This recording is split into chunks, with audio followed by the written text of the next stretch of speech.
Okay, baby sleep apps. Are they hurting you or are they helping you? Let's talk about it.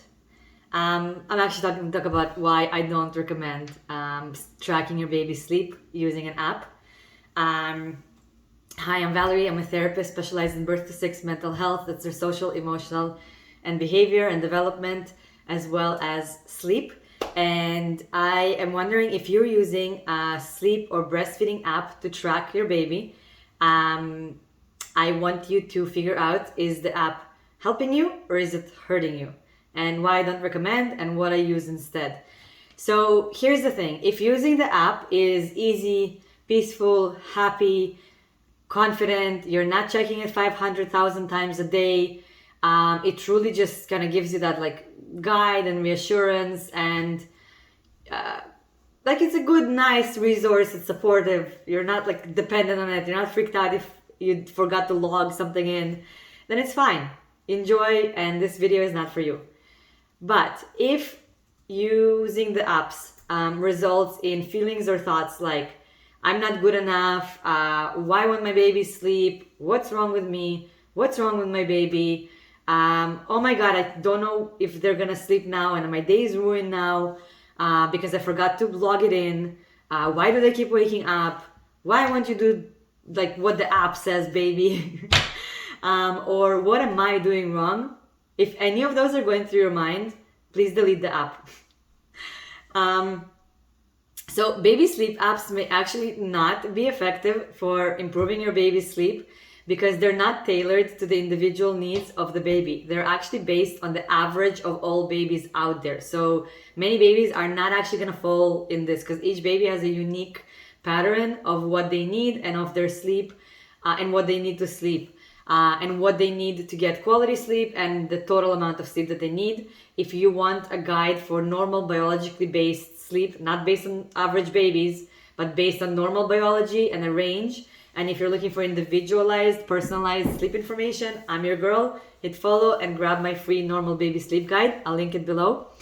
Um, Apps might not take into account the various factors that might affect the baby's sleep, like feeding needs, developmental milestones, illness, their overall health, and their individual needs. Relying too heavily on an app for maximizing sleep can create like a crutch for parents because you might be missing out opportunities to learn the skills necessary to understand and get to know your baby's needs because you're kind of constantly logging it in instead of getting to know your baby, observing their sleepy behavior, and kind of tuning into your own parental instincts. Baby sleep apps are usually based on the clock instead of your baby. And again, we want to focus on the baby and getting to know them, not on the numbers on the app.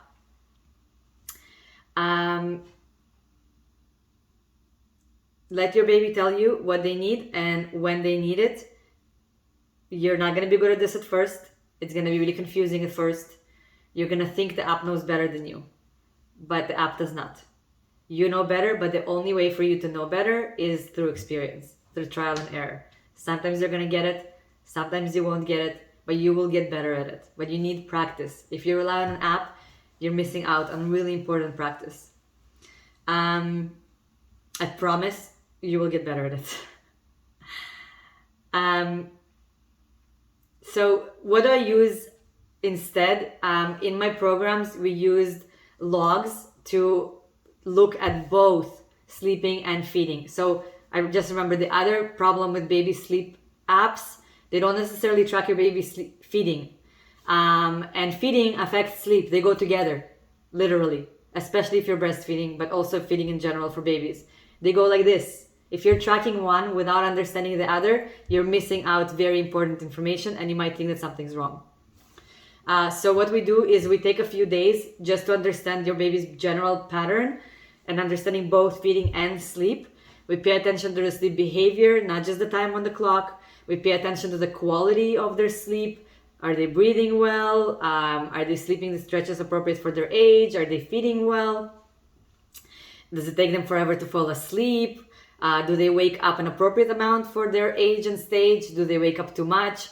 And what their sleep disruption looks like. Your intuition and knowledge of your baby, very, very important. And we help you identify areas that do work for you when it comes to sleep, so you can do more of that. So there are some things you're going to do to help them sleep that would be helpful for you to know what it is that you did. So we help you with that, and we support you to come up with a personalized individual plan based on your individual baby's patterns and needs, instead of based on the average of all babies, which is what happens on the apps. What's your experience with using sleep or breastfeeding apps? Let me know in the comments. I'd love to hear from you. Did you find this helpful? Like, subscribe, follow, comment, etc. Let me know any questions you have. I wish you sweet, sweet cuddles and dreams, and thank you so much for hanging out with me. Till next time.